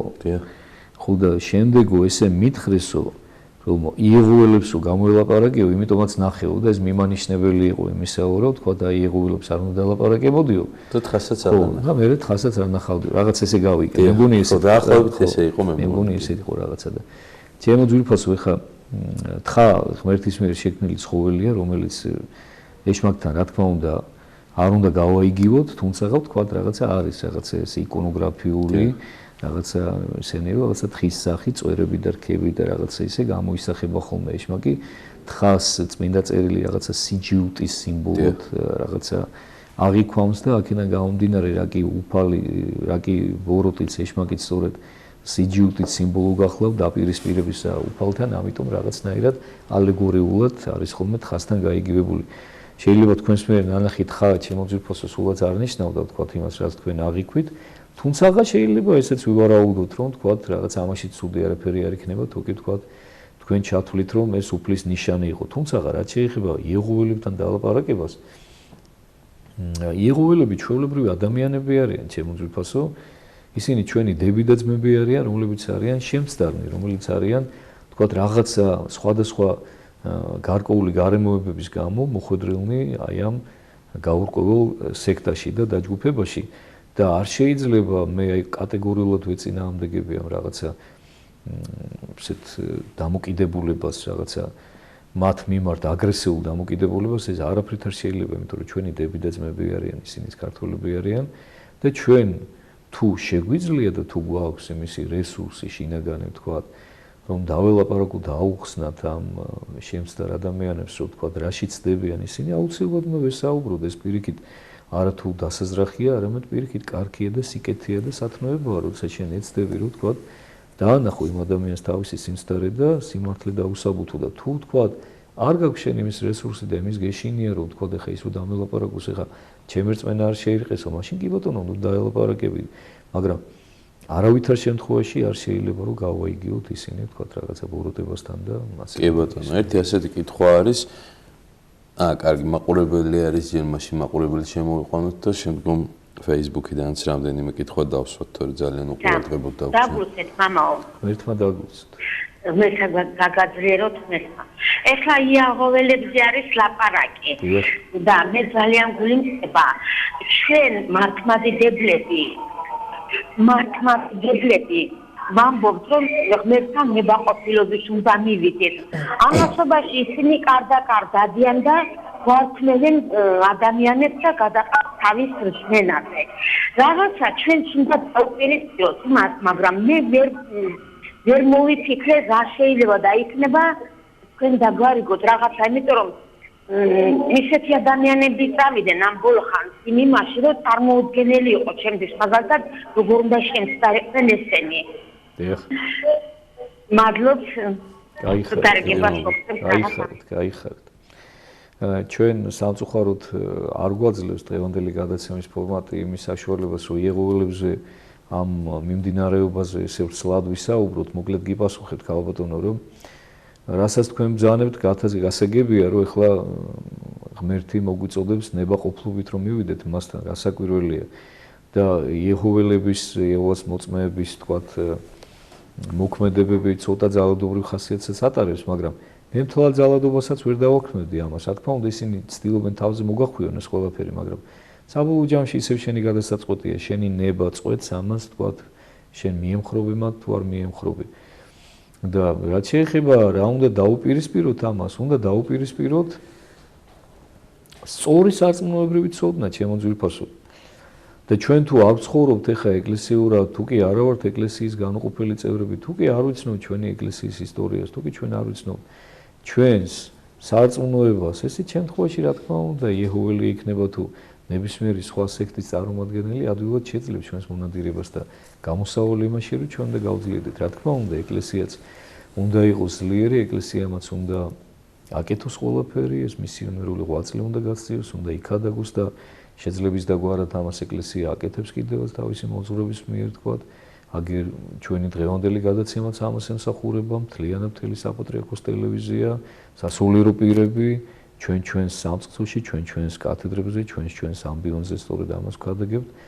ვცდილობთ, რომ დავანახოთ ადამიანებს მართლმადიდებლობის ჭეშმარიტება და აღმატებულობა ყველა სხვა, თქვათ, სარწმუნოებრივ მიმდინარეობაზე და მე ერთსაც დავამატებდი გუგა, რომ აი უცნაურია სხვათა შორის, რომ აი დასაფიქრებელია, ესე ძალიან მნიშვნელოვანია, რომ აი არ არის აუცილებელი სარწმუნოებრივად იყო ბოლომდე განსწავლული შენს ჯულში იმისთვის, რომ არ მიიღო, თქვათ, სექტანტური სწავლება და კონკრეტულად აი ეს რაღაცა ყოველდღე გაუგებარი იეჰოველური, თქვათ, რაღაცა მიმდინარეობა, ამისთვის სრულიად საკმარისი ელემენტარულად იცნობდი შენს ისტორიას, შენი ერის ისტორიას.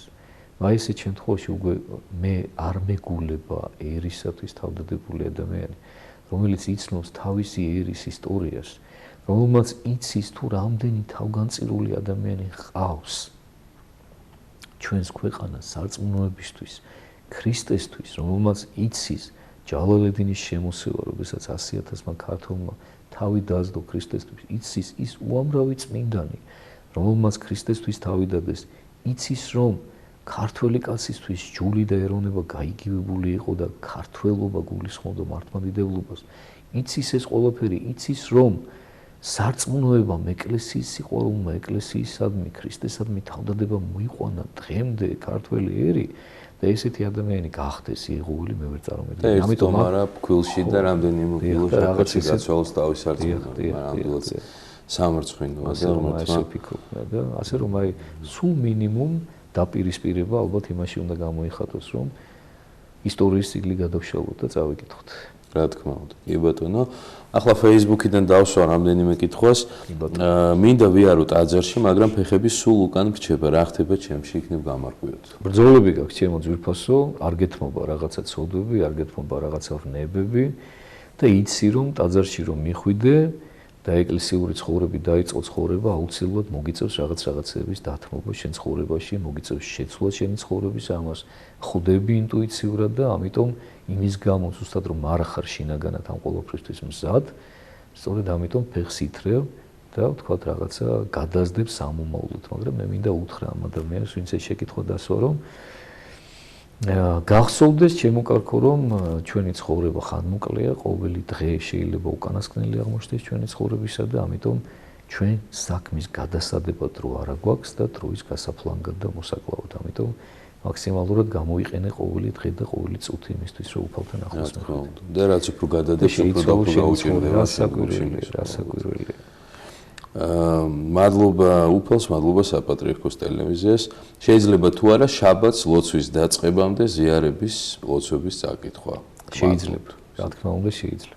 კი ბატონო, საკმაოდ ვრცელი საუბარი მოგვიწევს, მაგრამ მოკლედ აი მაქსიმალურად მოკლედ თუ შეიძლება რომ განვუმარტოთ ჩვენს მაყურებელს, იქნებ განგვიმარტოთ რას გულისხმობს მეორედ მოსვლა, ესეთი კითხვა არის.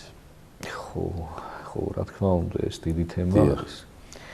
მაგრამ მე მოკლედ უპასუხებ ახლა აქაც ვცდილობ რაღაც ამ ბოლო დროს მე მგონი ცოტა ლაკონურად საუბარს ვსწავლობ და მიხარია. მეორედ მოსვლა გულისხმობს ჩემო ძვირფასო უფლის დაბრუნებას ხელახლა დიდებით დედამიწაზე, რომელიც უფალმა გვიწინასწარმეტყველა, რომ ეს ყველაფერი აუცილებლად მოხდება, რატო ქვია მეორე მოსვლას, იმიტომ რომ პირველი მოსვლა იყო მისი ამ ქვეყანაზე მოვლინება, ღმერთკაცის დაბადება და მისი ის 33 წლიანი ამ ქვეყნიური ცხოვრება, რომელიც დასრულდა ჯვარცმით და აღდგომით და ამაღლებით და შემდეგი მოსვლა, ანუ მეორედ მოსვლა უფალმა გვითხრა, რომ იქნება უკვე დიდებით და ეს იქნება უკვე საშინაო დავალების გამოკითხვა ყოველი ადამიანისათვის, ვისაც უდესმე უცხოვრია ამ ქვეყანაზე, ყოველი ადამიანი აღდგება, ყოველი სული თავის სხეულს შეიმუსავს, იმიტომ რომ უნდა აღდგეს სამართლიანობა და ღმერთმა სულითაც და სხეულითაც შექმნა ადამიანი და უხრწნელებას დაიბრუნებს ეს სხეულიც კვლავ ისევე როგორც იყო თავის დროზე, სანამ ადამი და ევა სამოთხეში დაეცემოდნენ ცოდვით და მოხდება განრჩევა მართალთა ცოდვილთაგან, ანუ იმ ადამიანებისა, ვინც სიცოცხლე აირჩიეს და უფალს უერთგულეს და შეიყვარეს უფალი, იმ ადამიანებისაგან, ვინც სამწუხაროდ ცოდვა აირჩია და ცოდვასთან ერთგულება არჩია, ანუ მოხდება აი ამ ყოველს განკითხვა. ეს დღე როდის დადგება ჩვენ არ ვიცით, უფალი გარკვეულ მინიშნებებს გვაძლევს, რა თქმა უნდა, ამაზე სახარებაში, გვეუბნება წინა ნიშნებს, რომლებიც წინ წარუძღვება ამ მოვლენას, თუმცა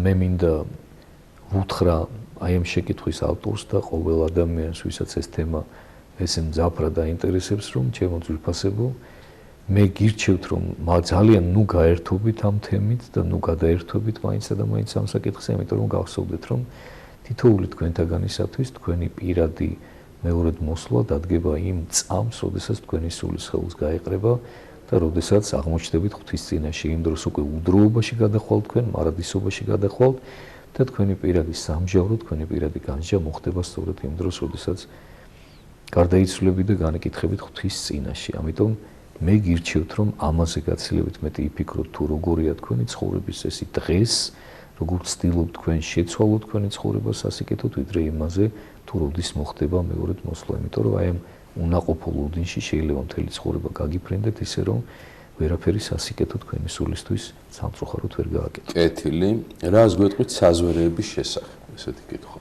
საზვერეები ეს არის ერთგვარი საბაჟოები, როგორც ეკლესია გვასწავლის, რომელსაც გადის გარდაცვლილის სული, ანუ ეს არის ცოდვის საზვერეები და ესეთი სწავლება არსებობს, რომ თითოეულ ცოდვას თავისი საზვერე აქვს და თითქოს რაღაცა გარკვეულ ხარკს, ბაშს ვიხდით ჩვენ ამ ყველაფერში, ანუ თუ კი ადამიანს ესა თუ ის ცოდვა უყვარდა, შემტკბარი იყო იმ ცოდვასთან, ანუ ეს ძალიან მნიშვნელოვანი თემაა, სხვათა შორის, რომ რა ხდება გარდაცვალების დროს, ხო, აი, სხვათა შორის აი შეკითხვასაც ეხმიანება, ხო, რომ გარდაცვალების შემდეგ რა ხდება, რომელზეც ჩვენ უკვე გავეცეთ პასუხი ერთგვარად იმ შეკითხვასაც შეავსებს იმ პასუხსაც ახლა ეს პასუხი. ანუ რა ხდება, ნახეთ, გარდაცვალების შემდეგ ადამიანის სული წარდგება ღვთის წინაშე იმით, რაც მან აქ ამ ქვეყანაზე შეიყვარა. აი, ხშირად გვითქვამს ხოლმე ჩვენ ძალიან, რომ შეიძლება ადამიანი არ იყოს თავისუფალი ვნებებისგან, ადამიანი არ იყოს თავისუფალი ცოდებისგან და ადამიანს ბრძოლის პერიოდში მოუწიოს გარდაცვალება და უმრავლესობა ადამიანებისა სწორედ რომ ბრძოლის პერიოდში აღესრულებიან და წარსდგებიან ღვთის წინაშე. რა ხდება ესე დროს? თუ ადამიანს მთელი არსებით ზულდა ამ ქვეყანაზე ცოდვა და თუ კი ადამიანი მთელი არსებით ებრძოდა მას, ის აუცილებლად გამართლდება ღვთის წინაშე და ღმერთი მას როგორც გამარჯვებულს ისე მიითვალოს, იმიტომ რომ მას გარეგნული გამღიზიანებელი ჩამოშორდება უკვე, ანუ ის რაც გარედან ებრძოდა, ის თავისი დაცემული სხეული, ეშმაკი თავისი საცურებით ეს ყველაფერი ჩაეხსნება მას და დარჩება იმის ამარა, რასაც ის ესწრაფოდა და რაც მან შეიყვარა მთელი გული და მთელი არსებით. სინანულის არსით სწორედ ამაში მდგომარეობს მეტანოია, ანუ გონების სულილება, შემოbrunება ბურუტებიდან სიკეთისკენ. ეშმაკისაგან ღვთისკენ, აი ეს თუ მოხდა ადამიანში ეს სულილება და თუ ადამიანმა გეზი აიღო ღვთისკენ, სიყვარულისკენ და მთელი არსებით შეიყვარა სიწმინდე და უფალი, ესეთ შემთხვევაში რა თქმა უნდა ის გამართლდება ღვთის წინაშე. მაგრამ საკმარისია ადამიანი ერთ ცოდვასთან მაინც იყოს ესე შემწყნარებლურად და ვთქვათ თulides რომ იმ ცოდვის მოშორება არ არის საჭირო, უყვარდეს მას ის ცოდვა, ვერ ელეოდეს მას, სწორედ ის ცოდვა რაც არ უნდა მცირე იყოს ერთი შეხედვით, გახდება საფუძველი სამწუხაროდ მისი დაღუპვისა, იმიტომ რომ ის აღმოაჩენს რომ უფალში და სიწმინდეში ის ცოდვა საერთოდ არ არის და მას რაღაცა ისეთი შეუყვარებია, რაც ღვთისთვის უცხოა. ეს დაემართათ სწორედ ჩვენს დიდ წინაპრებსაც. კეთილი მამაო, მოგესალმებით უფლის განცდა ლოცვის დროს ან ფიქრის სინანულის დროს შეიძლება თუ არა იყოს ხიბლიო? შეიძლება, რა თქმა უნდა, შეიძლება იყოს, თუმცა ეს ძალიან ისეთი ფრთხილი საკითხია და კონკრეტულად ეს ყოველმა კონკრეტულმა მოწმუნემ უნდა გაარკვიოს და გაანალიზოს საკუთარ სულიერ წინამძღვართან. კეთილი. შეიძლება თუ არა მამა შვილმა მონათლოს და-ძმა? ცოტა ჩახლართული ამბავი. მამა შვილმა მონათლოს და-ძმა? ცოტა რთულია ალბათ არ ღირს მე ესე ვიტყვი, ახლა არ ვარ მე ხა ესეთი კომპეტენტური ამ საკითხში, მაგრამ მე როგორც ხვდები და ვგრძნობ, სავარაუდოდ არ ღირს მაინც. გასაგებია. საღამშვიდობისა, მაინტერესებს ერთ-ერთ ქადაგებაზე, მამა, ესე უკვე ისაუბრეთ თქვენ მეორედ მოსვლას ეხება ესა. ქვეყნიური საზვერების შესახებაც ისაუბრეთ. ყოველთ იგივე კითხვა არის ეს და აღარ დავუცეთ, გთხოვთ, მითხარით როგორ მოვიქცე მარხვაში ვარ, მაგრამ რისხანება მძალავს. არ მეთვლება მარხვად, ძალიან ვიტანჯები ყველაფერს საწინააღმდეგოს ვაკეთებ. როგორ მოვიქცე, რადგან გარდაცვალების შემდეგ საზვერეებს ვერ გავივლი და მაგის მეშინია.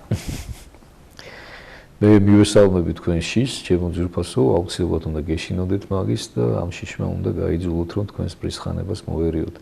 ხა რაც შეეხება იმას, რომ მარხულობთ, მაგრამ რისხანება გძალავთ, ეს თქვენი ბრძოლებია და არა მხოლოდ ბრძოლები, არამედ ალბათ გარკვეულწილად დაცემაც, მაგრამ არ შეგაშინოთ ამან, ჩემო კარგო, იმიტომ რომ რაც არ უნდა მოხდეს თქვენ ცხოვრებაში, არ დაკარგოთ არასოდეს იმედი, მთელი ჩვენი ცხოვრება გახლავთ დაცემა და წამოდგომა. რამდენჯერაც დაეცემი, იმდენჯერ უნდა წამოდგე ღმერთის იმედით და ღმერთის ნებით. არის ესეთი პატერიკიც, როდესაც მიდის ერთ-ერთი გამოუცდელი, ბევრი გამოცდილ მოძღვართან და ეტყვის, რომ ამაო დავეცი, შევწოდეო და ის მოძღვარი დაუყოვებს, ანუგეშებს და წამოაყენებს და ეტყვის, რომ ნუ გეშინია შვილო, ღმერთი მოწყალია და განაგრძე შენი სულიერი გზა ქრისტესკენო. ნუ გეშმიცემული ეს ბევრი წავა, გააგრძელებს თავის ცხოვრებას, შემდეგ კვლავ დაეცემა და რამოდენიმე დღეში იგივე ცოდვით, ისევ ესე იმედ დაკარგული მიდის მოძღვართან და ისევ იგივე დამემართა მამაო, რა გავაკეთო ეუბნება, ისევ წამოაყენებს, ისევ ანუგეშებს მას თავისი მოძღვარი და ეტყვის, რომ ღმერთი მოწყალია და არ შეიშინდეს მას, რომ ყველაფერი კარგად იქნება და აუცილებლად დაულაგდება მას ეს ცხოვრება და ღმერთი შეუნდობს და გავა რამოდენიმე დღე და კვლავ იგივე ცოდვაში ვარდება ეს გამოუცდელი ბევრი, კიდევ უფრო მძიმედ და უკვე ლამის სასოწარკვეთილების პირად მისული, მიდის კვლავ თავის სულიერ მოძღვართან და ეუბნება, რომ მამაო, კვლავ დავეცი, კვლავ იგივე რამე შემემთხვა და რა ვქნა, რა გავაკეთო ლამისა, უკვე ხელი ავიღო სულიერ ცხოვრებაზე. თავისი ბრძენი წინამძღვარი კვლავ მშვიდად, ტკბილად დაარიგებს მას და ეტყვის, რომ ნუ გეშინია ეს ყველაფერი, ესეც უნდა ხდებოდეს და ნუ გეშინია ეს ლოგიკურია, ბუნებრივია, უნდა წამოდგე და სასოწარკვეთილი ამოიგმინებს ეს ადამიანი და ეტყვის მამაოს, რომ როდემდე მამაო, როდემდეო დაიღალა. ჩვენ ხშირად ვიღლებით ხოლმე სამწუხაროდ სულიერ ცხოვრებაში და ყველას ვეუბნები ხოლმე, რომ არ უნდა დაიღალო არასოდეს და ბოლომდე უნდა იბრძოლო. უფალი ამბობს, რომ რომელმან დაითმინოს სრულიად იგი ცხონდეს. და უპასუხებს მას თავისი სულიერი წინამძღვარი, რომ სანდამ პირში სული გიდგას ჩემო საყვარელო. იმიტომ რომ ეს არის ჩვენი ცხოვრება. 1000 ჯერ რომ დაეცემი, 1000 ერთხელ უნდა წამოდგე და იმერი ცხონდები კეთილში. ბოლო მაყურებელია ჩვენს ეთერში, რადგანაც ჩვენ დრო თითქმის ამოიწურა. გისმენთ, ბრძანეთ, დაშვეთ კითხვა. მოგესალმებით. გამარჯობა. ცოცხლებით, кайხა. დამლოცეთ მამაო. ერთმა დაგუც. მამაო, ასეთი შეკითხვა მაქვს. ყავს ქალიშვილი, გასათხოვარი გოგონა, არის აღსარებელი და მაზიარებელი. წლების წინ ჩემ გოგონას დამოუკიდო ერთმა ქალბატონმა ძალიან მიჭირს ამის თქმა, მაგრამ იძულებული ვარ თქვა, გაუკეთა ჯადო. შვილი ძალიან ცუდ მდგომარეობაში მყავდა, რა თქმა უნდა, ეკლესიურადაც ყველანაირად ცდილობით დადიოდა, ადვარებდა აღსარებებს. პერიოდულად ემართებოდა ფსიქოაშლილობები. რა თქმა უნდა, პროფესორთანაც მყავდა, ერთი სიტყვით გოგონას ვერაფერი ვერ უშველეთ, უმეორდება, ფსიქოლოგია დაერღვა და გოგონა მინადგურდება. მამაო, როგორ მოვიქცე, თუ შეიძლება დამარგეთ?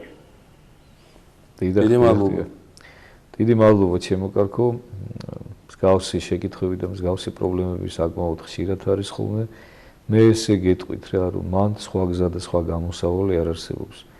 თქვენმა გოგონამაც და თქვენც უნდა გააძლიეროთ თქვენი ეკლესიური ქრისტიანული ცხოვრება. თუ ცხოვრობთ ისედაც ეკლესიურად, კიდევ უფრო მეტად უნდა გააძლიეროთ, თუ აქამდე არ გიცხოვრიათ, აუცილებლად უნდა დაიწყოთ და საუკეთესო წამალი და საუკეთესო გამოსავალი ესე დროს გახლავთ სწორედ ეს, რომ ადამიანმა დაიწყოს ჯანსაღი ქრისტიანული ცხოვრება.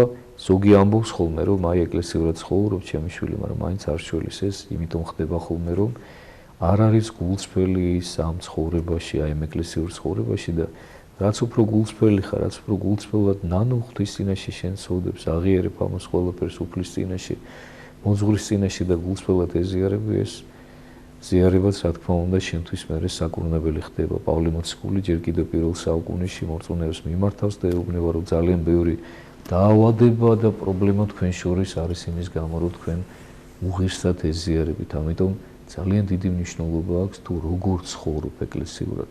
თავისთავად ეკლესიური ცხოვრება რა თქმა უნდა კარგია, მაგრამ ეკლესიური ცხოვრება უნდა იყოს ხარისხიანი, ღვთისთვის მოსაწონი, შენი სულისთვის მარგებელი და ესეთმა ადამიანმა, ამ გოგონამ, თქვენმა შვილმა, თქვენს კონკრეტულად თქვენ სულიერ მოძღვართან გაარკვიეთ ეს ყველაფერი და უფალი აუცილებლად შეეწევა და დაეხმარება თქვენიც, როგორც დედის ლოცვა აუცილებლად გააძლიერებს მას და შეეწევა და ნუგეში გქონდეთ და იმედიანად იყავით, უფლის მოიმედე იყავით, რომ ყველაფერი კარგად იქნება.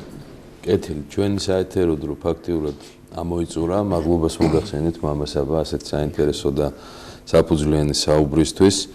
ჩვენ ზოიფას მაყურებლებს კი შევახსენებ, რომ ჩვენი გადაცემის გამეორებით ხილვა შეგიძლიათ პარასკევს 13 საათსა და 30 წუთზე და სამშაბათს 10 საათსა და 10 წუთზე. ხოლო გადაცემა პასუხობს მოძღვარი პირდაპირ ეთერში გავა შემდგომ ხუთშაბათს საღამოს 8:30-ზე. მე გუგამ გალობლიშვილი ვარ, გემშვიდობებით მომავალ ხუთშაბათამდე.